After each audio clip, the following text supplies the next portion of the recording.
Peter Mackoviak má svoj klub Vysokosky z Spišskej Novej Vsi, venuje sa chovu a výcviku koní.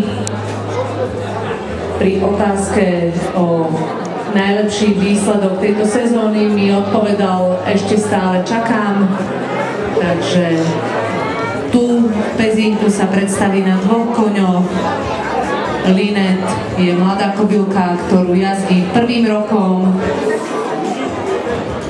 Samozrejme aj jazdec a kôň sa musia zosúladiť na to, aby mohli pretekať na takýchto náročných pretekoch, aby si rozumeli, aby kôň vedel presne čítať pokyny jazdca. Preto vždy 1. rok pretekov je najnáročnejší pre zosúladenie sa na pretekoch. Druhý kôň, ktorého tu v Pezinku predstavoval počas týchto 2 dní, bola Sheryl, kobylka, s ktorou preteká 2. rokom. Takže aj s týmto koníkom hľadajú k sebe spoločnú cestu.